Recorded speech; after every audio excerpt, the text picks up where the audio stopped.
Hello, this is your host, Todd Lewis of the Praise of Folly podcast. Today I'm joined by Logos, Andrew, and Terminal Philosophy. Hopefully, Master Sandals will be able to make it as well.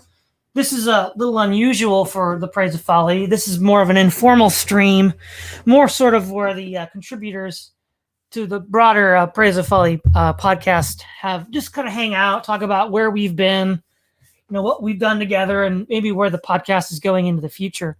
Some people that aren't here, like Keith Preston, this isn't really his jam. He prefers to have a more structured topic in mind. So, of course, he's been a huge contributor, but he's not here at the moment. I think probably the one that I've had on the longest would be you, Logos. And, we were there right there from the beginning doing podcasts and debates. And I think what you've been most helpful with is the actual debate prep. Like all my libertarian debates, my vegan debate, you were there. We have the debate circuit goes back a long way. So maybe we'll start with that, like the good, the bad, and the ugly, Logos, the debates. I don't think I was there from quite the beginning. I think you had already had your debate with Walter Block and Kinsella before I even met you. But I did help you with the Bob Murphy debate. And I think the first debate that I actually helped you with was actually the vegan debate. I think that happened before the Bob Murphy one. But as far as debates go, I mean, good, bad, and the ugly is kind of broad. I mean, there's the ugly. There was the Kinsella debate where you were talking about the mule in the homesteading principle, and he just absolutely flipped out because it's a sci-fi concept. But it's like, well, most Ayn Rand novels, for example, are sci-fi concepts, and they take them to illustrate points pretty well. There was the vegan debate where you're trying to explain, basic teleology, like philosophy 101 stuff. Like, I'm not an Aristotelian, but I get it. And they were just like, they couldn't grasp it. it was nuts to think about in hindsight, how you're like, well, look, if left to its own devices, what will a thing most likely do? And their response was, oh, so you're saying if a gorilla can't type Shakespeare now or something, like kill it, or if a human can't type Shakespeare now, like kill it or something. And it's like, well, no, that's not what Todd was saying at all. It was just such a goofy discussion. The good debate, I thought that your debate with not Kinsella, Bob Murphy on defense was civil. It was pretty well done. I think we hit all our points, and I think you won that one pretty handily. So that was a fun one to watch. Let's see. The most recent debate was the socialist one, I think, with Brenton, and I don't think that one went as well as planned. In part, maybe due to a miscommunication behind the scenes. Another large part due to the format of the debate itself. It wasn't really Oxford style. It was like, say your opening piece and just jump into the fray. And so those kinds of debates really boil down to charisma. Who can control a conversation? Who can set the narrative first? And it's a kind of thing you have to practice being good at doing. It's like an extra special skill that I don't know how to do. Like, I couldn't even coach somebody how to do that properly. So I'd put that in the bad part. The ugly part was when people flipped out. That I think was the bad category. But I saw that you and Brenton talked after the fact about specifically the art conversation. I have yet to watch that stream, but I get the feeling that with you two one-on-one, you probably worked some stuff out. So I'll look forward to seeing that later. Yeah, that's my take on debates, I guess. Yeah, what would you say in the streams that we did do together? What would be some of your favorite moments from that? Oh, like our streams? Yeah. I think the easiest one is to just think about the ones we come back to over and over and over, because it just can't help but keep being relevant. And I think the number one position on that is just our stream we did on diseconomies of scope in left-wing activist movements, how they can't help but keep taking on new people to advocate for, and eventually the system collapses because it gets too complicated. And that just keeps being more and more and more relevant. And every day I read the news about, some new, subgroup of the Democratic Party that Biden has managed to make angry. I just think about our stream and smile. It's just gonna be prescient for forever, I think, as long as the left is a thing, because they just can't help but keep walking into this trap over and over again. Yeah, exactly. And one of my most recent contributors, but also one of the most helpful in the sense of putting out lots of content on a regular basis, has been, of course, Terminal Philosophy. And of course, you've been the replacement for Right Ruminations, who unfortunately seems to have given up on the internet or YouTube for the moment. So, but I am thankful that he was able to find a replacement. And Terminal Philosophy, you and I will be busy for the next couple years on our history streams. But what are some of your thoughts on the Praise of Folly podcast, where it's going, and some of the streams that you've really enjoyed participating in? Right. Well, I guess I should probably start out with how I found your podcast. I think it's probably about 2 years ago or so, maybe a bit over 2 years ago, when I discovered Right Ruminations on one of JF's streams, and Right Ruminations had come on just briefly to explain sort of his kind of philosophical and sort of political social model of the Parthenon of the right, and I thought that was really interesting, and I really liked his style of presentation, and he seemed really well read, so I kind of immediately fixated on his channel, and he's obviously very well read, and I just like the style that you and he and Keith have always had in your conversations, because while I'm definitely anti-modern left wing, I am also fairly repelled by a lot of individuals like Ben Shapiro and Steven Crowder, and sort of this I don't know, like this need to like want to dunk on the libs as quickly as possible, and sort of in a comical of a way as possible, without any depth to it. And so I've kind of tried to avoid that scene as well. And so I think what I found here is just something a bit more scholarly and a bit more lengthy and interesting. And as for my own background, I studied a lot of Hegel in the university, and as well as a lot of European history. And so I don't know, it's just a good online scene here. And so after we started talking together, we both kind of had this strong affinity for military history, and that's one of my big areas. And so, yes, now we've taken this extremely large undertaking of the history of warfare, which starts from the Stone Age and will go presumably all the way up to the present day. So, I mean, that could easily go on for the next 2 or 3 years or so. So, yeah, I've enjoyed that. I've enjoyed a lot of your debates, the vegan debate and the roundtable you had with Logos and several others. I don't remember the exact lineup there, but where you discussed the argument and the kind of the structure of that was brought forth by Ask Yourself a few years ago. So that was pretty interesting. And I enjoyed your debate with Keith Preston too. That was really civil between, I guess the subject was something like pan-anarchism versus something like a structured state or something like that. So I enjoyed that. That was a great debate as well. And I think you had an interview with, I forget his first name. Is it William Kaufman or Eric Kaufman? Yeah, and that with his book, The Religious Shall Inherit the Earth. So that's really interesting to me. I've always considered myself on the dissident right, but not necessarily in the textbook sort of way. I've always been more interested in the early days of the alt-right and the early scene there, because it was a bit more centered around just journals and essays and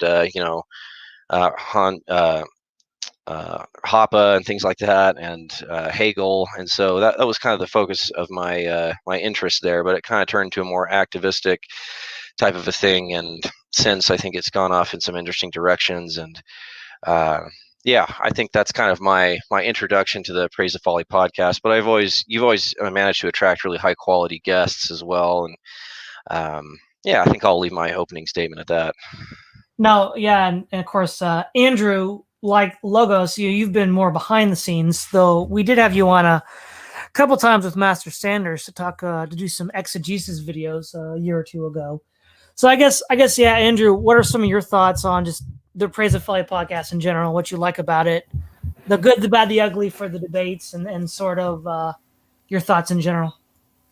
Yeah, I'd say that one of the strengths of the community and you've built around the Praise of Folly podcast and the podcasts themselves is you tend to attract people with non-mainstream views, which are very helpful at sort of turning problems over in one's mind, and are good at sort of taking multiple perspectives that are sort of outside of any one community.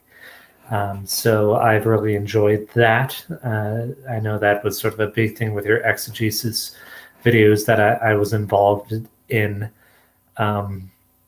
And the debates are hard because oftentimes they end up being very divergent worldviews.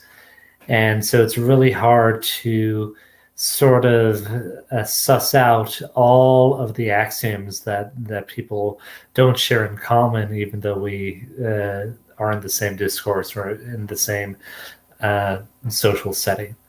I don't really have a good solution for that besides one of my favorite forms of debate, which is sometimes called medieval style, where instead of the sort of Oxford style legal debate, it's more of a scholarly debate where each side has to paraphrase the other side to make sure that they fully understand it. And that takes a while, and I don't know if Praise of Folly is the right place to do that.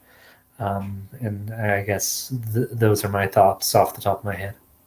Yeah, and I would say that at the moment, the two main projects that are ongoing is, again, the history of warfare with terminal philosophy, and the Roundtable, which is just sort of a place where divergent opinions can talk about a particular topic without anybody getting too upset about it, which is something that we don't have a lot of at the moment. I mean, obviously, this is what I hope to achieve with this platform, sort of inspired by the old interview programs like the Mike Wallace Show or the Buckley's Firing Line, where you could talk to these divergent people and have a civil conversation. And I think as much as is possible in the 21st century on the internet, I've sort of maintained or at least attempted to achieve that goal. Though in the age of blood sports, one wonders if that's really what people want anymore. I mean, that's certainly what I want, but I don't know if other people want it, since blood sports and these sort of more like slugfests seem to be popular. And of course, I took a little bit of a dive into blood sports on the Andy Warski stream, where I was in an ironic position of being on the same team informally with the alt-right character from Countercurrents, Greg Johnson. That's not what I had intended to do, but against the autism that is the liberalists, it was kind of hard not to. And then of course you've got the modern day debate, which I participated in. That was the last one that Logos mentioned. And I generally find those to not be very constructive, though they seem to be popular. So I guess I'll ask you, Logos, do you think there really is even a market anymore for the kind of old school, Mike Wallace, Buckley conversations in light of blood sports? Yeah, I think there is. I think that there are multiple different age groups on the internet. And I think that the younger kids, like, think about a lot of teenagers that grew up in like the atheist versus theist debates in like the late 2000s, 2010s. And they just love the debates. Oh yeah, Hitchens wrecked this guy, Craig wrecked this guy, they're just like going at it. But then you look at, say, the 20 and 30-year-olds, maybe the 40-year-olds that were looking at the debates at the same time, probably had a completely different perspective. This isn't constructive, looking at all the assumptions these people are making about each other, like this might be doing harm to the discussion. But I find by and large that the people I talk to seem to have seem to be split, generally speaking. So a lot of the younger people I talk to that are like in the debates just like to see the ponage, and the older people tune out pretty quickly if things get like that. I was talking to a friend who's older than me recently, and he says he prefers like Joe Rogan interviews to like those kind of debates, just because they like to see chill people having a conversation, and just he likes to know what people believe, and to like see all the questions and see all the situations and the thought experiments and all that stuff, without it being too combative and hostile and all that stuff. He just likes to know what people think about stuff. And I think they're a more older, less raucous crowd that plays to. The problem, of course, is just finding them, because YouTube is predominantly a younger platform. So the more older people get, the more they are to turn to cable. And so the older people who I think would like this more are still less likely to use internet platforms like YouTube. But I think that switch is kind of happening because a lot of debates are happening on Twitch. So that's where you see like Destiny, Vouch, and so on. So I see a lot of the more younger, raucous blood sports people actually migrating to things like Twitch and stuff like that for debate. And what's actually happening is like the 30 and 40 something millennials are being pushed up now into YouTube. And like YouTube is like the millennial platform, Twitch is increasingly like the Zoomer platform, say. And so I think there might be a stratification that happens if you give it enough time where, you know, YouTube will be the new cable and will have the flexibility to have the conversations that older, more reflective people want. And the younger people kind of segment themselves to other platforms, and will have the freedom to do it because we won't have like the time constraints of cable. So that's my optimism on the topic. Nice. Yeah, Andrew, same question to you. Yeah, I mean, part of it is things for a very long time in like cultural products or media products tended to follow a Pareto distribution of there are, you know, pop music or whatever, these things ended up being very dominant, and that's where all the resources went to because it's what had majority appeal. And I think what's going to be happening more and more, and YouTube and other streaming services permit it, is the construction of a relatively small communities associated with other interests, right? If you were trying to do something like Buckley's Firing Line in even like 1999, I think there might have been a market for only one of those shows on all of cable. But with YouTube, there's probably a market for, you know, 150 different channels that do that type of thing. And that's the other strange thing, right, is that for a long time, there was a lot of reinforcing feedback loops to reduce the attention needed, right? And everything was soundbite-ified more and more. But now you have things on YouTube which are like 20-hour lecture series, right? Or if not lecture series, discussions with people like Paul Vanderklay or yourself, where you go really deep into specific topics. And I think that there's always a market for that, and I think that streaming has sufficiently made that easier that can become a lot more common than it was maybe 20, 30 years ago. And I'll offer the same question to you, Terminal Philosophy. I think Andrew and Logos had a pretty good summary on it. I think that sort of 1970s public television-esque format of discussing politics, philosophy, economics, and so on and so forth, the humanities, I think it's certainly out there. Although, and Logos made a great point that interest, I believe, is on the rise.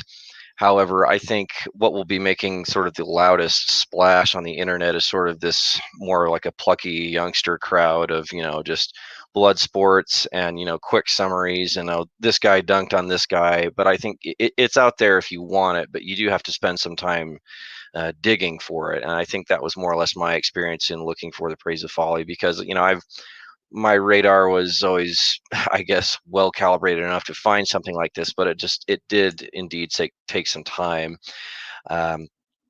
Yeah, I like the point too that Andrew made that you know, more and more you're seeing more things like things similar to the great courses where you can find long lecture series or just simply long videos on Hegel or Nietzsche or many different historical topics. And so it seems to almost be like a personality type or an age type of a thing that attracts people to those certain things. Because I'll definitely admit that when I was younger, you know, I enjoyed you know, types of debates where you know, it was just people dunking on each other, and I wasn't really there for the depth of things. I just wanted to see people get embarrassed, or what I thought, you know, was people getting embarrassed, at least at the time. But I think when you grow up a little bit and your interests become a little more fine-tuned, you know, you have a longer attention span for certain things, you gravitate towards content that gives you that sort of a thing. So, but yeah, I think unfortunately, I think the Twitch video game debate, you know, like format of like quick, like, come on, hurry up, use this tiny window of opportunity to dunk on this guy. And, it's almost like, in an ironic way, sort of a return to the debate format that you would see on places like CNN or Fox News, where it's the most frustrating format ever. It's like, what is it? You've got like a Doritos commercial, and then you have to put up with Rachel Maddow giving some oration for 3 or 4 minutes straight, and you're watching her Adam's apple bob up and down, and then she'll bring on some adversary, and then they're interrupting each other the whole time, and then that guy or gal might have 1 or 2 opportunities to they might have like a 5-second window to deliver the most original take on some highly complex socio-political subject ever, and it's supposed to be original while being interrupted, and then they a quick cut to like a Mountain Dew commercial. I mean, it's just so I don't know, I was just trying my best to get away from that. And it seems like blood sports is just like, it's not almost about the it's not about the content of your argument. It's almost about the atmosphere of how good you are and how crafty and how witty you are at insulting people. So yeah, it's a frustrating thing, but thankfully there certainly are plenty of people out there on the internet who do prefer more of this more old school and scholarly format. It just if you are new to the internet for either because of age or for some other reason, then you certainly can't find it, but you will spend some time looking for those corners on the internet. Yeah. Now, I guess this is an interesting question to ask. I'll start with you, Logos.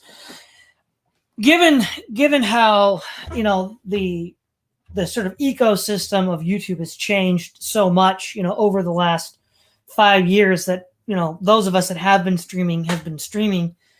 What do you think would be, sort of, use a capitalist terminology, and the unexploited markets that exist now, and what directions do you see that the Praise of Folly might go in differently, or that you might recommend?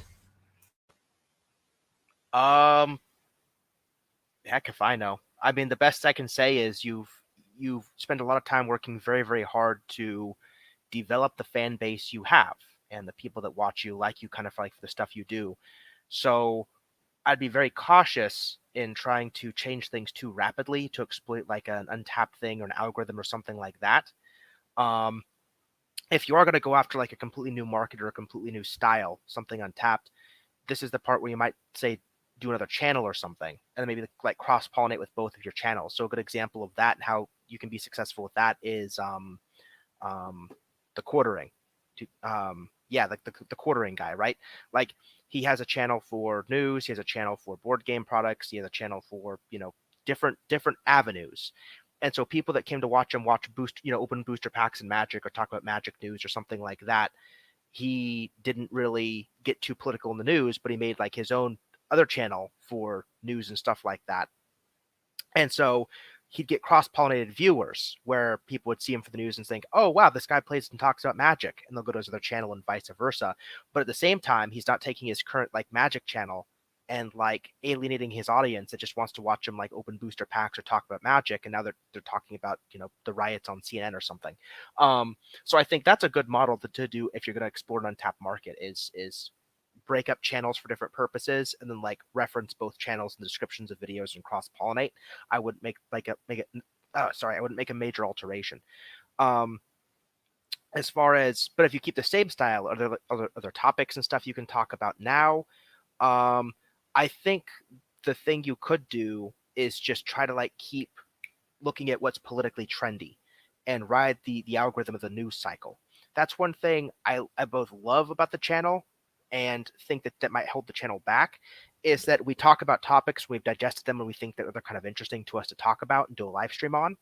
And we don't talk about topics very often, sometimes, but not always, just because it's trendy. But for example, a future live stream topic that I just thought about that might be interesting is, a lot of people are talking about like the current economic problems that are happening right now with gas prices and a bunch of other stuff. They're saying it's inflation. It's like, well, is it? Maybe we can do a live stream talking about whether or not this is actual genuine inflation, or there's a physical problem with the economy that's causing prices to rise, because there's actually a big difference. And so in current debates, there's still a space for like the nuanced take, the nuanced conversation. But because you're making videos about topics that people are interested in, your videos might show up more when they Google the topics. So if they Google something like Biden inflation on YouTube or something, if your video can pop up in the algorithm, they might watch your video, and you can still have the same quality you do, but you're just putting the topics out there and titling them and hashtagging them or whatever, like tagging them correctly based on the news of the day, so people are just more likely to see them. Aside from that, I can't really think of anything else. Yeah. Same question to you, Andrew. Sure. So I have two heuristics when it comes to creative works, right? One is you got to do what's in your heart to do. And if you're really into history or theology or things like that, it's not going to be very conducive to your success if you approach something which you have no interest in. So that's one, right? That you have a unique perspective and a unique makeup, and you should aim to leverage that. That's one thing. The other thing is that if you combine three things or more that are sort of divergent or not usually related, you can usually come up with something very unique and special, right? So one example is like history and biblical scholarship. Those are two things, secular history and biblical scholarship, that you can combine. And if you added one additional thing, right, like philosophy, that's going to create really interesting perspectives on things. And so that's sort of the rule of three type stuff. And if you combine four things, it's going to be really interesting, or at least four things that you're interested in that aren't necessarily adjacent to them, to each other. And I guess those are the two strategies that I like to use, because they tend to be very sustainable over an infinite time horizon. Then the other things with creativity, at least that I use, that I think would be valuable for you too in Praise of Folly podcast, is actually aim for quantity rather than quality per se, right? You want to keep an eye on quality, but just do things that you can consistently get out. And if it's a project that you're just sweating blood to be able to do every 6 months or whatever, like I know some people on YouTube do, that's probably less of a good project than one that you can, bang out every week without, having to fight your lower nature to do. And those are sort of my perspectives on it. The algorithms come and go, and I'm sort of an indie web guy, so I'm a little paranoid that YouTube is going to suddenly change how they want to do things and might want to not allow even the esoteric stuff that we like. So I don't tend to follow the algorithm that YouTube does per se, but I guess partially it depends on what are your goals with the channel, right? Yeah, exactly. Same question for you, Terminal Philosophy. And I'm sorry, what was the original question? Given the way that, given where we're at now in the 2021, and how the sort of ecosystem of YouTube has changed from where it used to be when Praise of Folly got started. Any recommendations on how to take advantage of unexploited markets, so to speak, or what, if anything, Praise of Folly might do differently? Right. Well, I think Logos and Andrew have pretty good answers for that already. Yeah, against I do prefer quality over quantity, although Andrew or I prefer quality over quantity, but what Andrew said is actually highly relevant as far as growing a channel.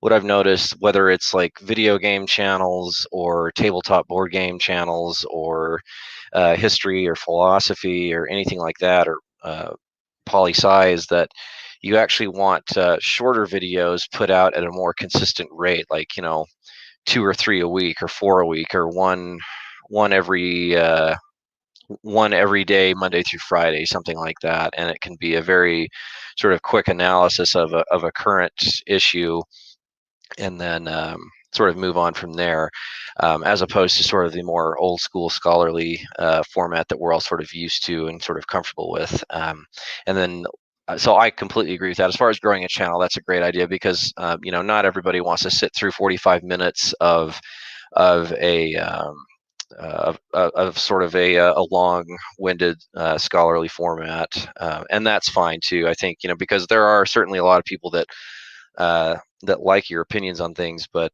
maybe something like 5 or 6 minutes at tops for one subject would be good as well. You could do like a news segment or something like that.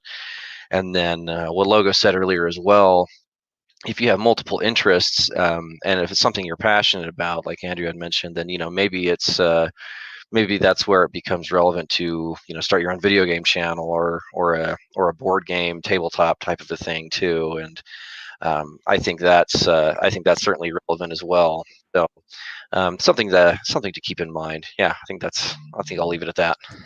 All right. So two things. Master Sanders just joined us, but before we hand it over to him, Kay Lewis asked a question: what I think about investing in Bitcoin and usury. I mean, there's a lot there, so I can only give a sort of brief commentary on it. I mean, I guess if by investing you mean buying an asset and then selling it as it goes up in value, I don't think there's necessarily anything wrong with that. If by investing you mean playing the stock market and manipulating all these currencies, I think it's a lot more problematic for a Christian. I mean, that probably deserves a stream all on its own. But the Christian relationship to the economy, I know, Master Sanders, you and I have talked a lot about that privately. But now that you're here, Master Sanders, I guess I'll ask you the question that I asked everybody else here.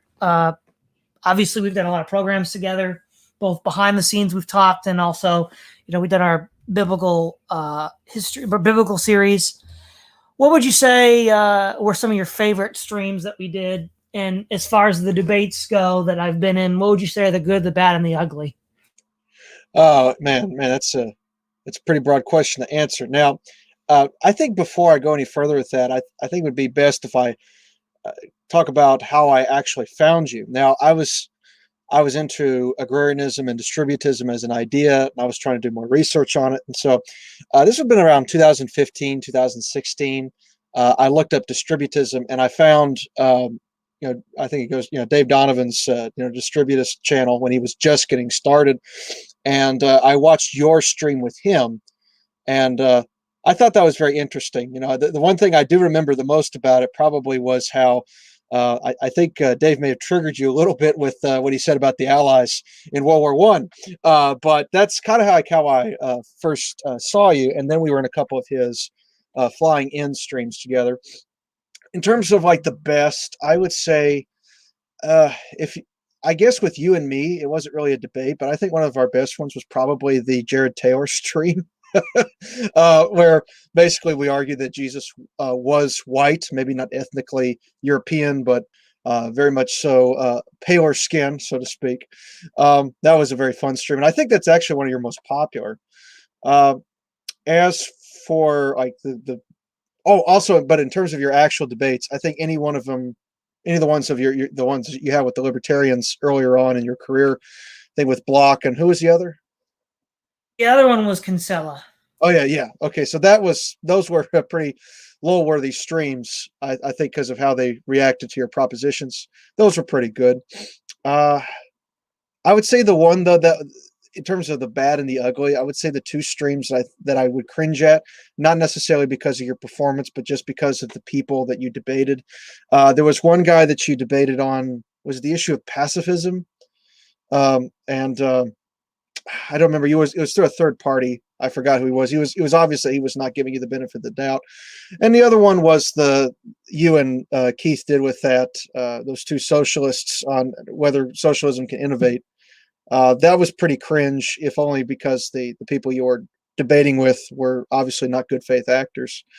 But probably compared to a lot of other people I've seen, I think you typically hold your own very well in debates. And one thing that is sorely lacking here on internet discourse, as good as it can be, is frankly the lack of not just of knowledge, but just the lack of decorum and how they tend to be like slapping contests or slap fights. That's it. But one thing I appreciate about your debates, regardless of who you're talking with, there always seems to be a bit of civility and I guess general knowledgeableness on your part. And so it's hard to have a dull moment with any stream that you're in, whatever it is. Exactly. Another question that I think is relevant that I asked the rest of the participants here is one of the things that I set out to do with the Praise of Folly podcast, and I think insofar as I was able to do so, I did. I wanted to have a tone and a tenor more like the old debate shows like Mike Wallace or William Buckley from the 40s, 50s, 60s, 70s, and 80s. Obviously, blood sports was really popular, like from 2017 to 2019, and arguably it's still popular in places like modern day debate or the gospel truth. But I wonder, to what extent do you see any viability, or is there even a market for such a more professional exchange of ideas? I don't know, man. I actually don't know if there really is that much of one in the broader sphere. You're right, but part of the appeal of blood sports a couple of years back and even today is just that not because you're dealing with actual ideas. Ideas had nothing to do with blood sports. Blood sports was just laughing at general internet retardation, which admittedly is probably one of my guilty pleasures. But even so, blood sports did nothing to actually advance any serious discussion outside of just general autism and kayfabe. But I do think, though, that put it this way.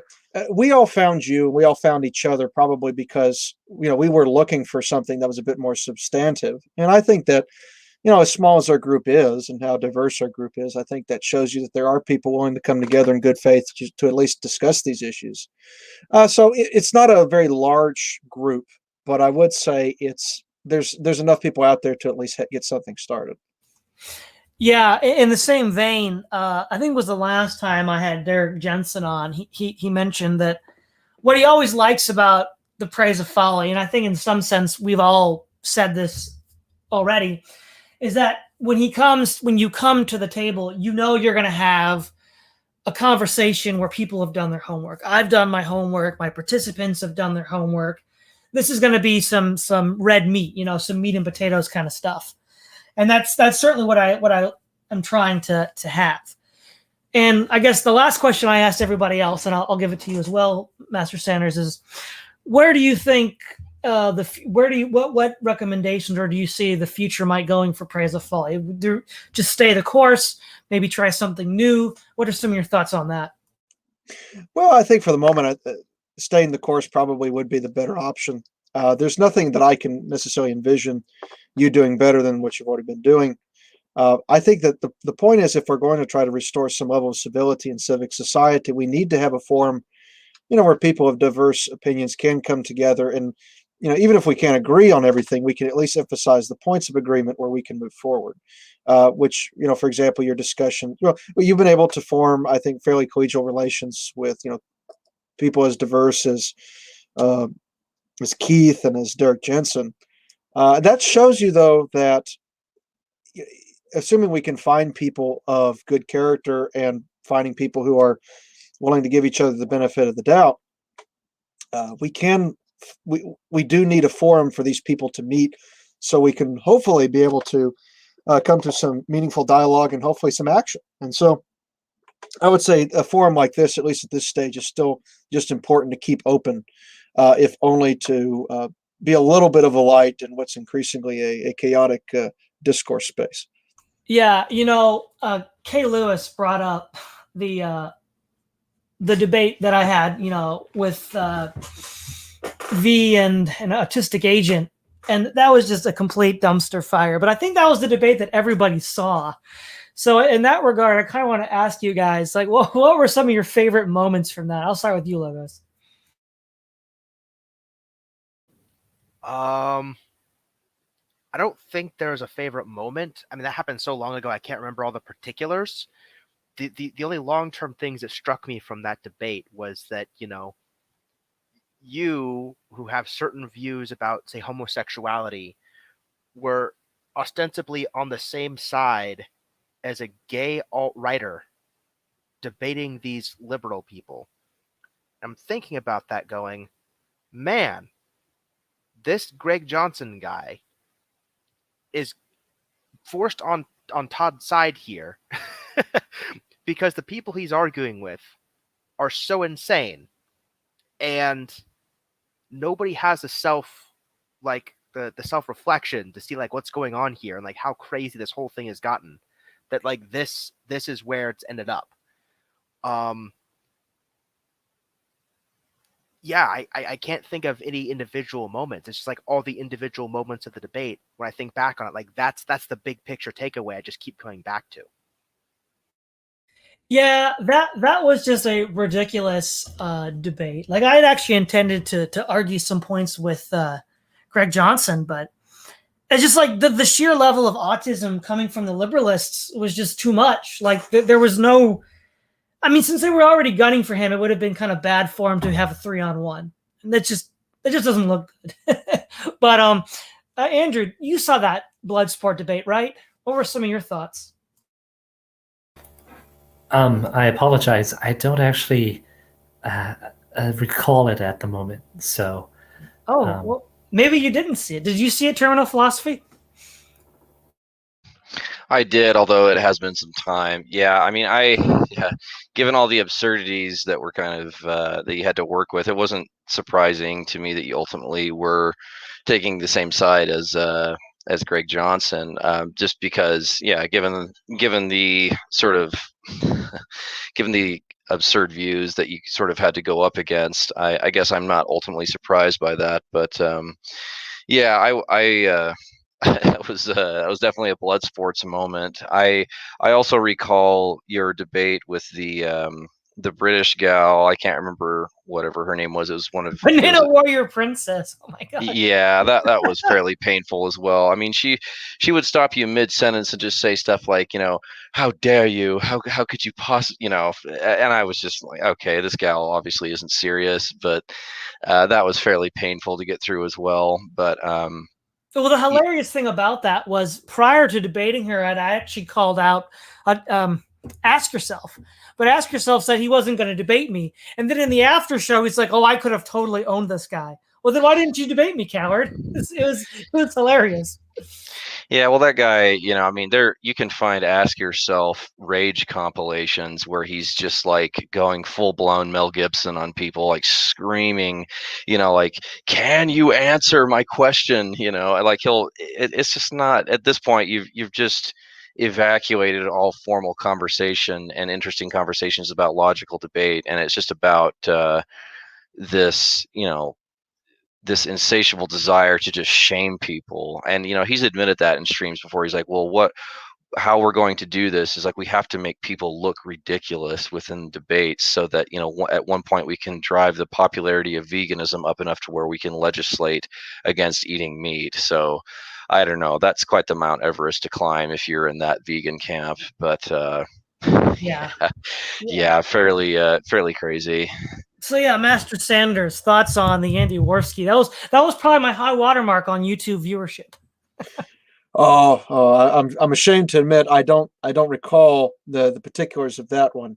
But when you talk about Andy Worski, like I just sort of remember that surreal moment, like when you happen to have like Worski and JF and what's her name,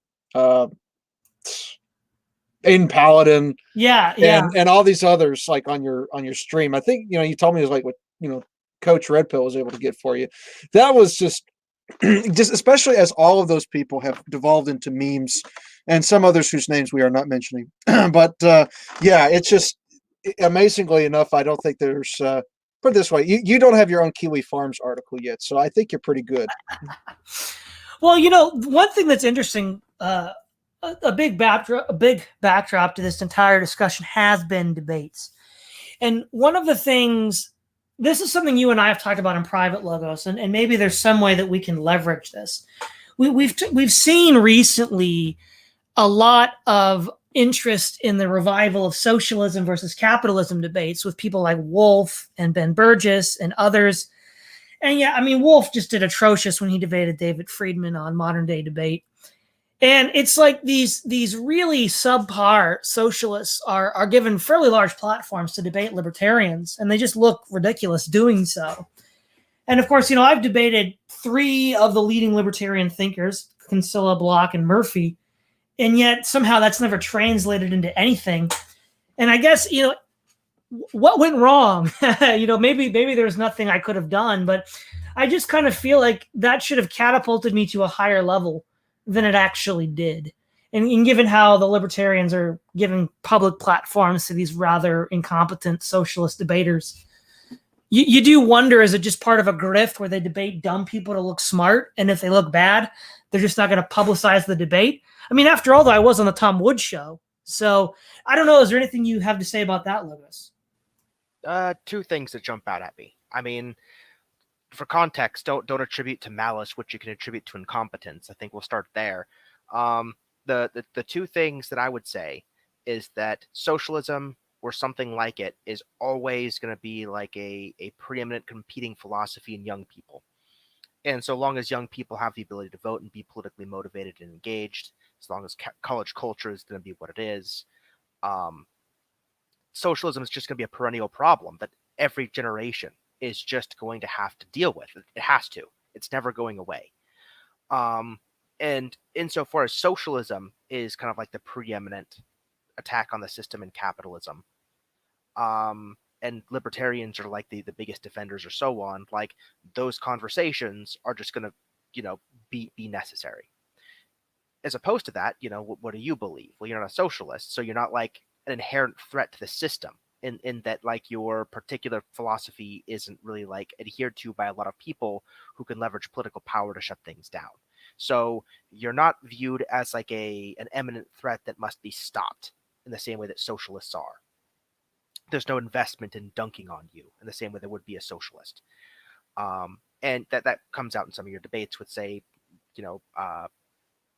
Kinsella and Block, right? So in Block, for example, when you're talking about like ownership, you say, well, God might own you. It's like, okay, well, that's definitely an interesting novel like attack you can make on the axioms of libertarians, but it's very academic. It doesn't follow that because God might own you, let's go burn down cities and seize the means of production or something like that, right? So your view, while threatening at the axiomatic level, isn't threatening at the political level, and all of this ultimately is a political game. So that's the first thing that jumps out at me.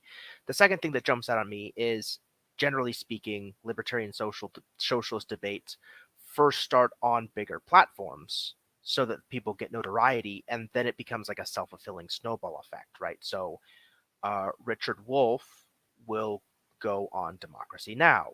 And he'll go on smaller platforms like that until he built an audience, and eventually he'll end up on Secular Talk, which has millions of subscribers, and then he'll end up talking to Crystal Ball and Sager on Rising, which will give him even bigger reach. And so he'll work his way up to the circuit, and now suddenly he's arguing with Destiny on Twitch in front of like 10 million people or something. Like, that's just kind of how those things go. So the threat of socialism, combined with the fact that they kind of work their way up to bigger and bigger and bigger platforms, is kind of how it happens. Now, because your philosophy isn't a prescient political threat, it's A, going to be harder for you to work yourself up, and then B, you'll probably have to do a lot of butt kissing and stuff to make that circuit work. You'll have to find like some right-wing platforms you don't agree with that are popular, like Ben Shapiro or something, and like work your way up through those platforms to get the notoriety to then get the bigger platforms. You have to like be known to get known. It's like the Matthew principle Jordan Peterson always talks about, right? To those that have, everything will be given. To those who have, nothing, everything will be taken away. It's that kind of principle. Then that gets is then that gots is basically the short of it. So those are the 2 big, I think, things that are holding you back there. Yeah, I'll ask you the same question, Andrew. Sure. So part of the issue is if you have thoughts or perspectives that are not within the current Overton window, it becomes very difficult to get an audience. And libertarianism of some sort is sort of a live option in the Overton window, right? And certain types of socialism are too. And because of the way that the current political landscape is structured, socialism especially sort of has this soft boundary with mainstream left or progressive thought in a way that isn't as true of other right-wing economic or philosophical schools of thought. And so that's one thing, right? Is that to explain, let's say you were trying to explain your views of things to Ben Shapiro, right? To use someone who is within the Overton window for the right wing. You would either have to spend a lot of time or only pick like 1 to 3 major significant thoughts to get that there with the philosophy, right? And so there would be some points where you can make a connection, right? That he has at least some understanding of like the ancient Hebrew state and things like that, or he has some understanding of Aristotle and so on and so forth. But that's part of it. Is if you're not within the Overton mainstream, in some sense, it doesn't matter how well you debate, even if you win against these people, because there's no connection into people's existing sense making. And you're going to end up turning significant parts of their ideas upside down, and that sort of requires a state of confusion to be able to absorb that. And Yeah. and so that's sort of the issue is, and again, I'm probably projecting my own experience in this type of thing, that oftentimes it's better to sort of aim to communicate your ideas rather than communicate it broadly, right? And part of that is sort of my entire political theory is that the current system stinks, basically, and trying to connect into this current system as it is sort of not what I'm good at, right? I am not Esther. I'm not going to get married to Xerxes. I'm going to be more of a John the Baptist in the wilderness, eating honey and grasshoppers. Yeah. One thing that I've heard from Keith Preston and other people, and it sounds like that's part of a building consensus here as well, especially in light of the last debate that I had with the socialists, the so-called socialists, though Keith and I kind of are in agreement that they're not really socialists at all.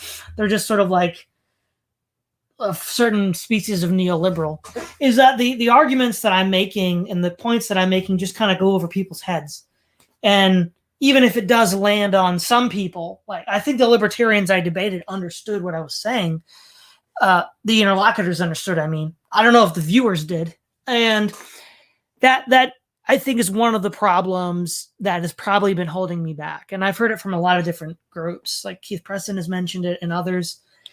Now, obviously, there is a way to distill complex ideas in a simple, easy to understand way. And the best example of that is C.S. Lewis. A lot of his fictional and non-fictional work are excellent sources for, well, for example, the way he distills the idea of the ransom theory of the atonement in The Lion, the Witch, and the Wardrobe with Aslan and Edmund is a good example. Now, obviously, I'm not a C.S. Lewis in that I can't necessarily do that as easily as he can. That's probably the path to take in order to pitch these ideas to a more normie audience.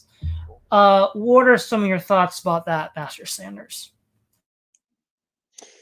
Well, I would tend to agree with you there. Going back to, well, this whole idea that there's certain ideas that we can only talk about within the mainstream of political thought. I mean, that's probably what keeps all of us here to one degree or another from effectively communicating with a lot of our normie friends. For example, while this is changing somewhat on the right, it still has a long way to go. If I were to go to some of my normie friends and express some level of skepticism about, unbridled capitalism being beneficial, or being even a good that conservative Christians in general should support, I'm typically going to get some sort of pushback because of some of the ideas that have been frankly inculcated in most of my peers in that front, and I'm sure Todd can attest to that as well.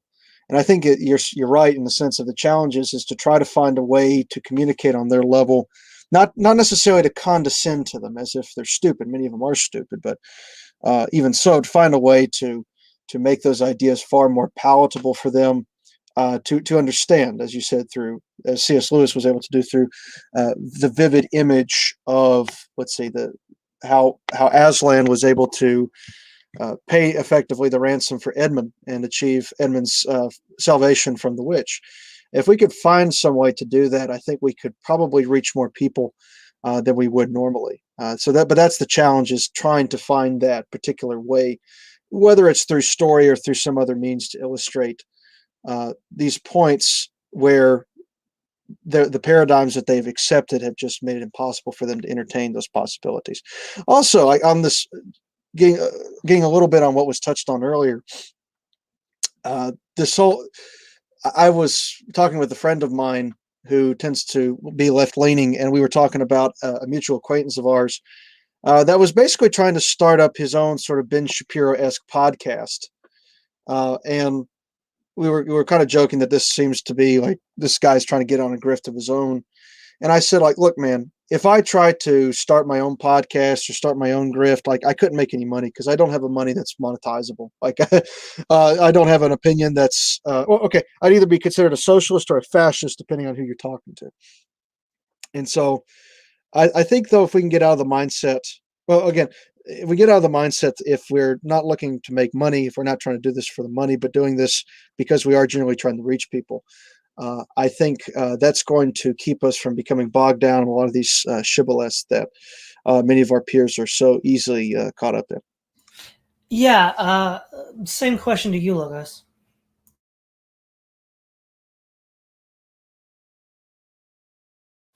Oh, sorry. I was expecting this one since I already answered a question before. Could you rephrase the question a little bit? Yeah, what I was saying was, I think the problem that I think I'm having is, I've heard from Keith Preston and other people that the level of cognitive focus that you have to have for the content that this channel produces is just too high for most people, and they just sort of duck out. And you need to somehow translate it to their level, and it can be done. I gave the example of C.S. Lewis, and that trying to find that might be the way forward. But again, I don't know if I'm a C.S. Lewis in that regard. Well, not only that, but I think the more broader issue even than understandability, right? Because it does come off as a little self-serving to say, you know, well, my ideas are fine, but people don't get them.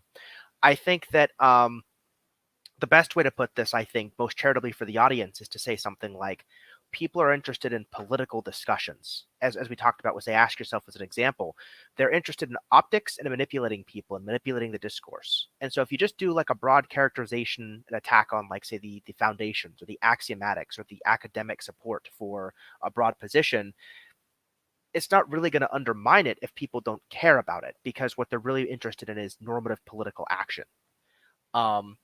And so I think that's I think the real concern, right? If you attack a libertarian and say something like, well, you know, if an alien species like the mule or some other advanced species could like hijack our brains and take us over, there's nothing immoral about that because they could homestead over all of us. The libertarians are going to go, yeah, that's all well and good, but who cares, right? Because what we're interested in is legalizing pot stopping wars and, you know, yay capitalism. So this broad academic critique of our axioms is interesting to ponder about philosophically, but philosophy is done from the armchair. We're interested in like getting our hands dirty and getting real world stuff done. And I think that's the underlying current that you're really gonna have to fight. Yeah. Okay. Yeah. A terminal philosophy. What are some of your thoughts on that? Right. I think the only thing that I can add to this that could be somewhat original is that there's the term negative casualization and positive casualization, where, you know, you can positive casualization. I'm probably butchering the definition, but it's something like, you know, you're you're sort of like encouraging the audience to, like, you and the audience sort of meet somewhere in the middle when you're communicating things, because I, to this day, admittedly, I still have to rely on a lot of secondary sources to understand, Hegelian phenomenology, because it's just so damn, it's very difficult to read Hegelian phenomenology, at least for me. Maybe it's easier for other people, but for me, I still need to rely on some secondary sources. Whereas negative casualization is something like where you dumb it down so much as something like, oh, well, I know you're kind of stupid, so let me just hold your hand through this whole thing. Sometimes negative and positive casualization are used I've heard that term being used in video game journalism, where negative casualizations where you're just guided through it. It's almost too easy to get through the game, whereas positive casualization, there's just enough challenges to take upon, but they're not so challenging that you can't get through it. But it will require some work for the viewer to get through, because if people are at your podcast listening to presumably something about the humanities, well, then they are probably coming to the table with some knowledge of either history or politics or philosophy. So I think there's definitely a threshold to be met there. But yeah, Keith's point that the level of concentration and interest and knowledge required to sort of hang, if you will, in these conversations is much higher than I think other subjects or areas of life, and it will just there's just not that many. I mean, there's far more people into professional sports than there are into discussing philosophy and history. So I think that's just something that we'll have to accept for the time being. Yeah. One thing with regards to dissident positions, and more specifically dissident right positions, that a few years ago, when a lot of us were getting started, those of us that do have content, was how to actually grow in size and get some sort of notoriety and influence. Obviously, those channels that are most successful are obviously not one-man affairs. They have people that edit videos, record videos, record voiceovers for videos. Obviously, one of the best examples would be PragerU, where they have all these 5-minute, videos that sort of frame a talking point from the normie conservative perspective. And unfortunately, looking at the data that's collected by YouTube for my videos, the average view is 10 minutes. So, most of these videos don't get watched all the way through, which is unfortunate. And 10 minutes seems to be the upper limit. So what would be interesting is if some dissident right group could somehow get enough people together to get the resources to edit videos and record videos and have a voice reading off the content that people like to hear, that anywhere from 5 to 10 minutes just gives you these perspectives on these issues from that position. Now, that wouldn't be a one-man show. And one of the problems with the dissident movements is getting people to work together. It's like herding cats. But I feel like that would be the next step. I just don't know how you'd even go about doing it. Andrew, I'll toss that one to you. Sure. I guess one thing to sort of realize is who is your audience, right? The more specialized or nuanced you are, the sort of smaller your audience is, and they have sort of the responsibility to disseminate it to more normie people, right? So that is sort of the key thing, is to pick out the level of detail that is a good fit for your ability to translate, and aim for the broadest appeal that you personally can handle well. And I think that keeping things small does tend to make it more digestible. It also tends to refine it, because you have to put it into simple language, which makes your ideas very clear. And, I think you're exactly right that cooperation is needed as well. But one way to make cooperation easier is to get a lot of experience doing the thing. And that's one thing, right? Is you have to use your ability to hit the target that you are supposed to hit. The other thing that I think that the right wing in general needs more of, and dissidents too, is you have to be stubborn about the correct things, right? And vegans might be a good example of this, as vegans are very stubborn about their desire to oftentimes eliminate the use of domestic animals, right?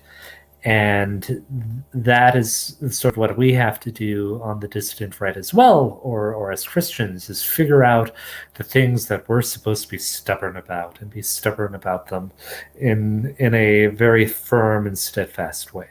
So those are my thoughts on it. All right. Same question to you, Master Sanders. I think with the alt-right, one of the biggest problems is just the prevalence of egos, right?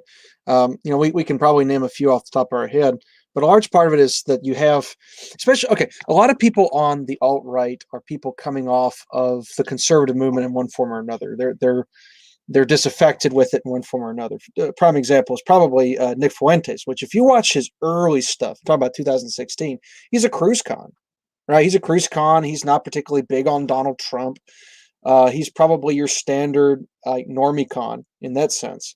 But even in his, drift toward whatever America First is, he still is trying to emulate the kind of celebrity culture that's prevalent in political commentary, especially on the right. And that's, I think, part of the problem is that you have a bunch of lone wolves on the alt-right trying to emulate, to a certain extent, the success that people on the normie right have had, but they fail to take into account that most of these people, whether it's a PragerU or a Ben Shapiro or a Steven Crowder, is that they have like bunches of people in capital behind them that make their seemingly one-person show come off flawless and professional. And so for somebody on the dissident right to really come up with something akin to a PragerU, I think, like Andrew's right, you do have to have a certain level of stubbornness and surety of yourself, but also there's got to be some swallowing of egos somewhere, right? There's got to be people that are willing to, well, I may not be the most prominent person in the group, I may not be the person making the most money, but in the long run, what we're doing here is going to have far greater benefit simply because we are forcing these ideas into the public square.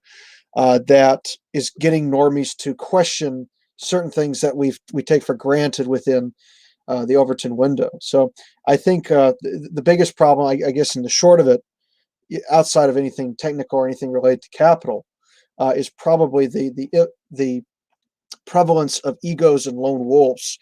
That in order for the dissident right to overcome to reach out to the mainstream, they're going to have to pick somebody or maybe one or two people, and everybody focus their efforts on supporting them and reaching the normies. Yeah. Terminal philosophy. I'll throw you the same question. Yeah, it would be highly challenging to create some sort of popular platform for the dissident right, because for one, obviously the TOS on YouTube is sort of this ever shifting thing that seems to be hell-bent on minimizing dissident people, especially on the right. So it would be difficult. But I also agree that Andrew said something interesting earlier where, I think we should find some things that are just either non-negotiable or a part of our narrative that's just not that's something we're willing to be stubborn over, and that can be, I'll admit that can be highly difficult. You'd have to be very careful about what you choose to do. One particular issue that I'm fairly interested in on the dissident right is pro-capitalism or anti-capitalism. And while I admit I'm fairly malleable on many things, over the years, I'm becoming a bit more of an anti-capitalist, but from the perspective of someone like on the revolutionary right of the early 20th century in Europe. Capitalism is something that decays traditional societies. It breaks down. It has the potential to break down families, and it creates this consumer culture. And so that's one potential subject that I think that regardless of where you're at on the dissident right, and sort of using right ruminations Parthenon of the right model, whether or not you're a Christian or you're doing like a Norse or Roman pagan thing, or even if you're an atheist on the like if you're more of like a Black Pigeon Speaks type of a person, you're an atheist, but you recognize that, you know, traditional societies are predicated on the belief in God of one type or another. Maybe anti-capitalism is a potential subject that is something that we should consider.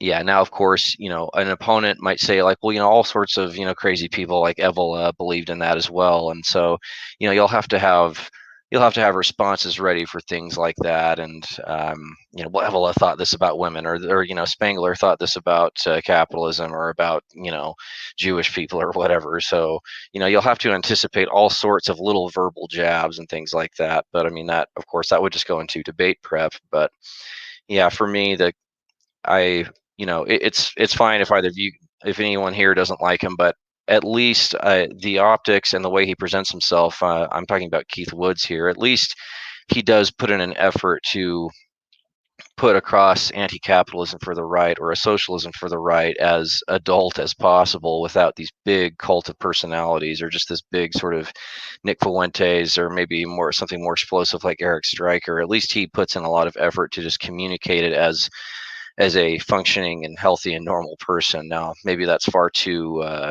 maybe I'm being too kind to Keith Woods, maybe for some of you guys, but at least he's put in a good effort in terms of being, you know, he's put in I think a good amount of effort for optics. But, you know, we can talk about what, I suppose, you know, that's a big subject unto itself. What place does socialism have on the distant right? But yeah, I think that's a great point that Andrew made earlier. Yeah, Andrew, you have a point you wanted to make. Yeah, I just wanted to riff off of what Master Sanders said about egos. And part of the human tendency is to desire sort of local status over overall success, right? There's a tendency that we are much more willing to accept failure if we're doing something that no one can blame us for failing, than failing in a unique way where people can sort of blame us for making the wrong decision, right? Sort of the no one got fired for buying IBM type mentality. And that, I think, feeds into the ego thing. And the other thing is we have to be careful not to overconnect to the way that traditional media works, and the way that traditional media tends to make it a zero-sum game of status, right? If one person becomes more famous, everyone else loses fame and status. And the entire point of having a broad audience isn't to get status or things like that, but it's to do good, or to be successful in one's good goals, rather than you know, getting to be the best person in at the local chess club or whatever. And I think that's a key thing to keep in mind as well. Yeah, definitely. And I would say that, you know, within this regard, what I had planned to do for the channel, unlike, say, some of the other dissident right types, I've never really necessarily had too many illusions about becoming like huge, like Sargon level big, and influencing all these people. This was always kind of more of a hobby for me, almost like video blogs, almost like, you know, vlogging, where I could talk to interesting people and then have it on the record for me or anyone else to go back to years later to listen to.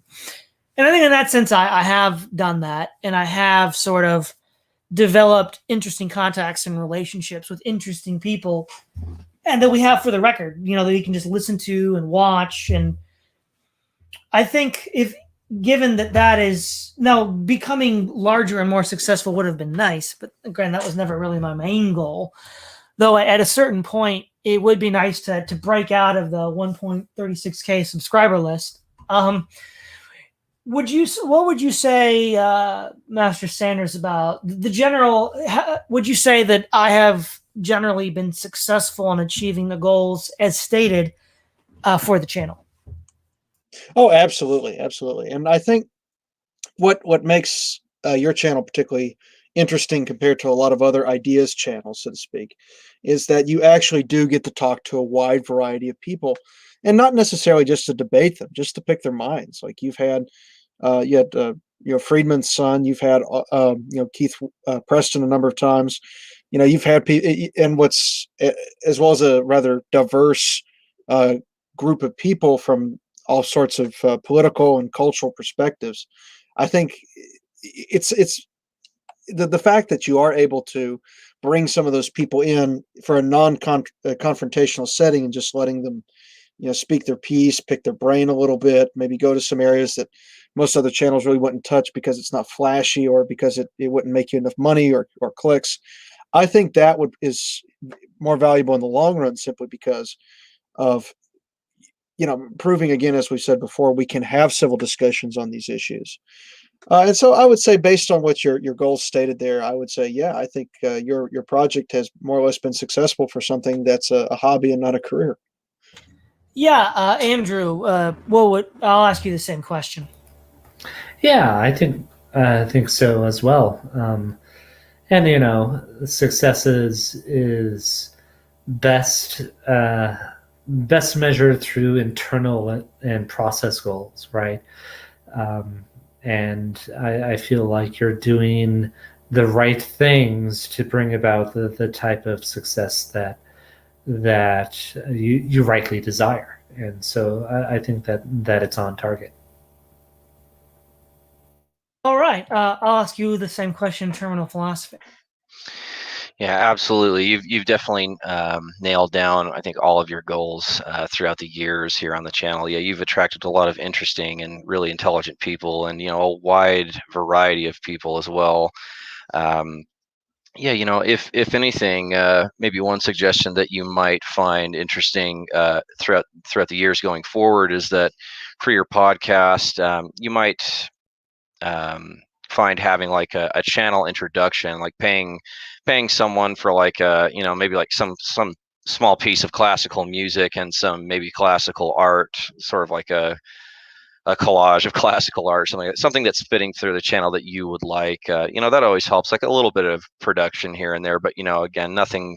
I don't think. I mean, do you need to buy a green screen and all this equipment? No, absolutely not. I don't think so. I mean, it's the subjects at hand that are the meat of what people are after. But you might find that interesting, and it would. Some visuals and some aesthetics like that definitely help a channel like yours, because I think this is somewhat of a sort of a lifelong project of yours, and something like that would be neat. And you could try for a time, following current events.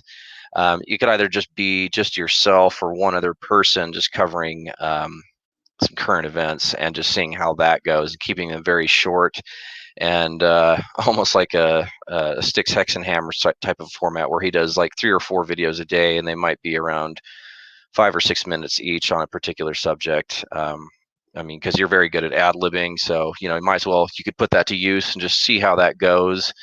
And what Logos had said earlier before he left is, if you are interested in growing the channel a bit, I guess you would just have to go. You kind of have to go out of your way to speak to other channels, to either have debates or just simply conversations with people, and that's kind of how you can grow things. But otherwise, you've absolutely attained all the goals that I think you set out to do. So yeah. Well, yeah, that's great. I'm sort of out of ideas at the moment, so unless any of you guys have anything else you'd like to talk about, I think I'll begin wrapping up. So, do you guys have any ideas? Not here, but yeah, I would say if you want to go ahead and wrap up, go ahead. All right, yeah, I just want to thank you for being part of the Praise of Folly project. Obviously, the people who aren't here, who have contributed over the years, like Keith Preston, Swith and Dobson, right, Ruminations, and Ghost of Buckley, have all done their thing as well. Thanks to them as well. And yeah, this was just kind of a reflection. I guess 5 years in review should have been the name of the stream. But yeah, thanks a lot, guys, for coming on. Don't forget to like, share, and subscribe. This is Todd Lewis of the Praise of Folly podcast, signing off.